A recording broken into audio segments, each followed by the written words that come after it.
Hello everyone, concept classes Sojat के YouTube channel पे आपका हार्दिक स्वागत है। कल हम लोगों ने विलयन की सांद्रता को व्यक्त करने के प्रकारों का हमने प्रारंभ किया था, जिसमें सबसे पहले हमने सांद्रता को व्यक्त करने के विलयन की सांद्रता को व्यक्त करने के प्रकार, सांद्रता को व्यक्त करने का हमने कल पहला प्रकार द्रव्यमान प्रतिशत के बारे में हमने चर्चा की।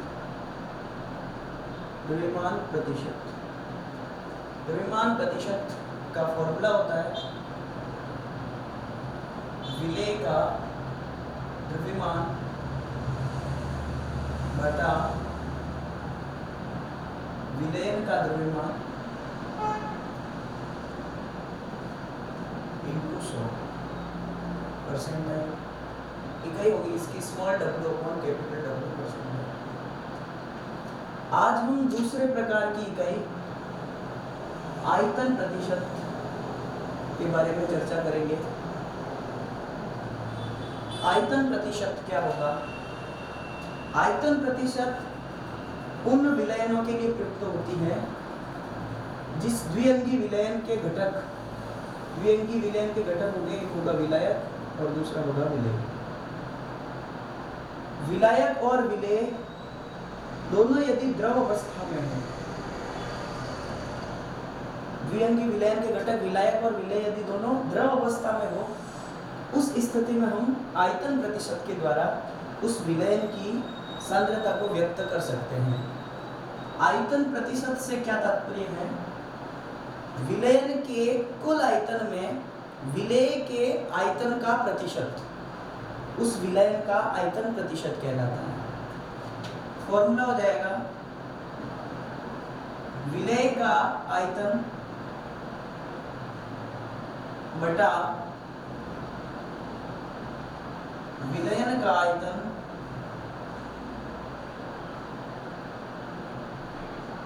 इंटू 100%।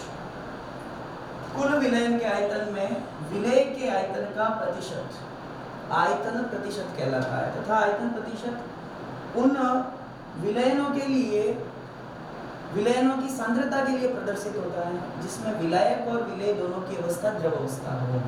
यदि हमें विलेय का आयतन दिया है, विलयन का आयतन दिया है, तो हम विलयन का आयतन प्रतिशत ज्ञात कर सकते हैं। आयतन प्रतिशत की इकाई हो जाएगी small v upon capital V%, जहां हम आयतन को ml में ले सकते हैं या आयतन को हम लीटर में ले सकते हैं। विलयन की सांद्रता को व्यक्त करने की तीसरी इकाई होती है द्रव्यमान आयतन प्रतिशत।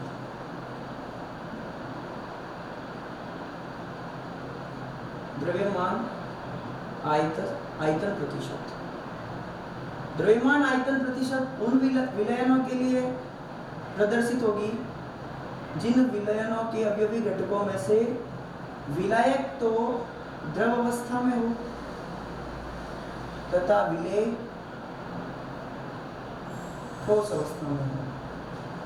जब अधिक मात्रा में जो घटक होगा विलायक, अगर वो द्रव अवस्था में होगा, उसमें अगर अपन विलेय को ठोस अवस्था में घोलेंगे तो जो विलयन प्राप्त होगा, उस विलयन के लिए हम द्रव्यमान आयतन प्रतिशत इकाई का उपयोग कर सकते हैं। फॉर्मूला हो जाएगा विलेय का द्रव्यमान, जिसका मापन हम किलोग्राम SI पद्धति में करेंगे या जिसको हम ग्राम में भी मापित करते हैं। विलेय का द्रव्यमान बटा विलयन का कुल आयतन इंटू 100। इकाई हो जाएगी विलेय का द्रव्यमान हम लेंगे किलोग्राम या ग्राम के रूप में, तो इसे हम स्मॉल w से रिप्रेजेंट करेंगे, और विलयन का जो आयतन वो या मिलीलीटर हो सकता है या लीटर हो सकता है, अतः इसे हम कैपिटल V से प्रदर्शित करेंगे। इकाई हो जाएगी small w upon capital V %। ये तीन प्रकार की इकाइयाँ हैं, द्रव्यमान प्रतिशत, आयतन प्रतिशत और द्रव्यमान आयतन प्रतिशत, जिससे हम किसी भी विलयन की सांद्रता को व्यक्त कर सकते हैं। इसके अलावा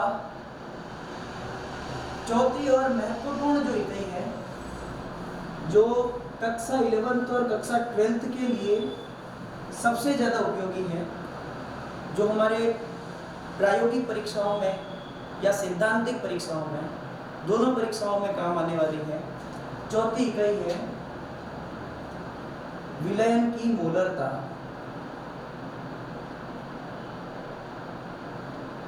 विलयन की मोलरता।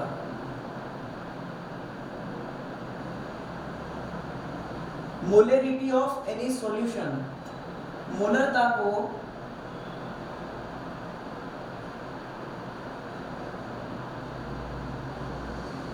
को स्मॉल m से प्रदर्शित करते हैं, स्मॉल कैपिटल M से प्रदर्शित करते हैं।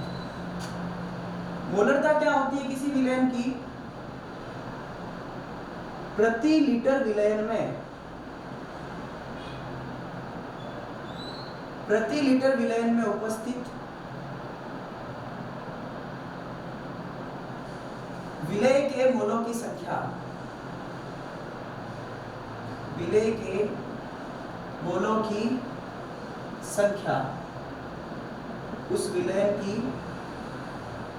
मोलरता कहलाती है। प्रति लीटर विलयन में विलय के कितने मोल घुले हुए हैं, उन मोलों की संख्या को विलयन की मोलरता कहेंगे। मोलरता का फॉर्मूला होगा विलय के मोलों की संख्या बटा विलयन का लीटर में आयतन।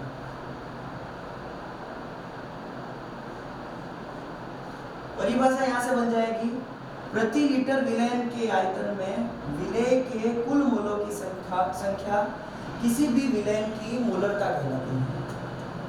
अब मोलों की संख्या को हम कैसे ज्ञात करेंगे?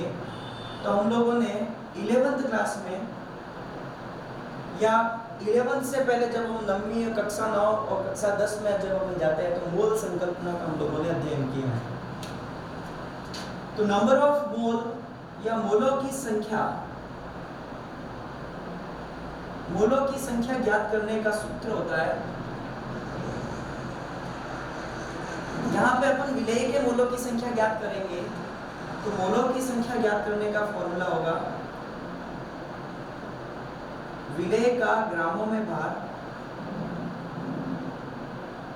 विलय का ग्रामों में भार बटा विलय का अणुभार या मोलर द्रव्यमान।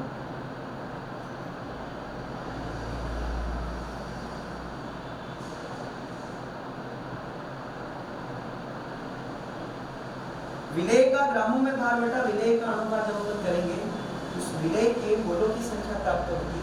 यहाँ से मोलों की संख्या को फॉर्मूले में रखेंगे, विलयन का कुल लीटर में आयतन लेंगे तो हमें मोलरता कैलकुलेट होगी। तो यहाँ से मोलों की संख्या को जब अपन रखेंगे, इस सूत्र को यहाँ प्रतिस्थापित करेंगे तो फॉर्मूला कन्वर्ट होगा विलय का ग्रामों में भार बटा विलय का अणुभार, विलय का अणुभार। विलय के मोलों की संख्या का फॉर्मूला हो जाएगा विलय का ग्रामों में भार बटा विलय का अणुभार या मोलर द्रव्यमान इंटू 1 अपॉन विलयन का लीटर में आयतन, total volume of solution in litre. यदि हमें विलयन का मिलीलीटर में यदि आयतन दे रखा हो तो हम मिलीलीटर को लीटर में परिवर्तित करेंगे, क्योंकि हम जानते हैं कि आयतन की जो SI मात्रक या SI यूनिट होती है वो लीटर होती है। आयतन को हम लीटर में मापते हैं।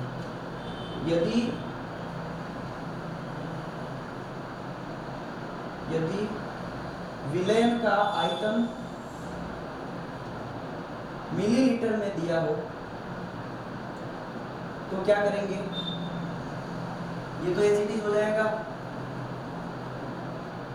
विलेय का ग्रामों में भार बटा विलेय का अनुभार इंटू विलयन अगर ml में दे रखा है तो लिखेंगे विलयन का मिलीलीटर में आयतन, और मिलीलीटर को लीटर में परिवर्तित करेंगे तो यहाँ 1000 का हम डिवाइड करेंगे तो अंश में 1000 चला जाएगा। यदि विलयन का अगर ml में आयतन दे रखा है तो लीटर में परिवर्तित करने के लिए 1000 का भाग देंगे तो 1000 आपका ऊपर चला जाएगा। तो यहाँ पर फॉर्मूला बनेगा मोलरता बराबर विलेय का ग्रामों में भार बटा विलेय का अणुभार, ये तो हो जाएगी विलेय के मोलों की संख्या इंटू 1000 बटा विलयन का ml में आयतन। तीनों फॉर्मूले यदि हमें डायरेक्ट मोलों की संख्या दे रखी है तथा विलयन का लीटर में आयतन दे रखा तो हम इस फॉर्मूले का उपयोग करेंगे। यदि विलेय का ग्रामों में भार दे रखा है तो हम अणु भार को कैलकुलेट करके विलेय के मोलों की संख्या के लिए इस फॉर्मूले का यूज करेंगे, साथ में हम लीटर में आयतन का उपयोग करेंगे। और यदि ml में आयतन दे रखा है तो हम 1000 का अंश में डायरेक्ट फॉर्मूले में गुणा करवाएंगे। तो यहाँ से हम किसी भी विलयन की मोलरता को ज्ञात कर सकते हैं। आप लोग इसका स्क्रीनशॉट ले सकते हैं।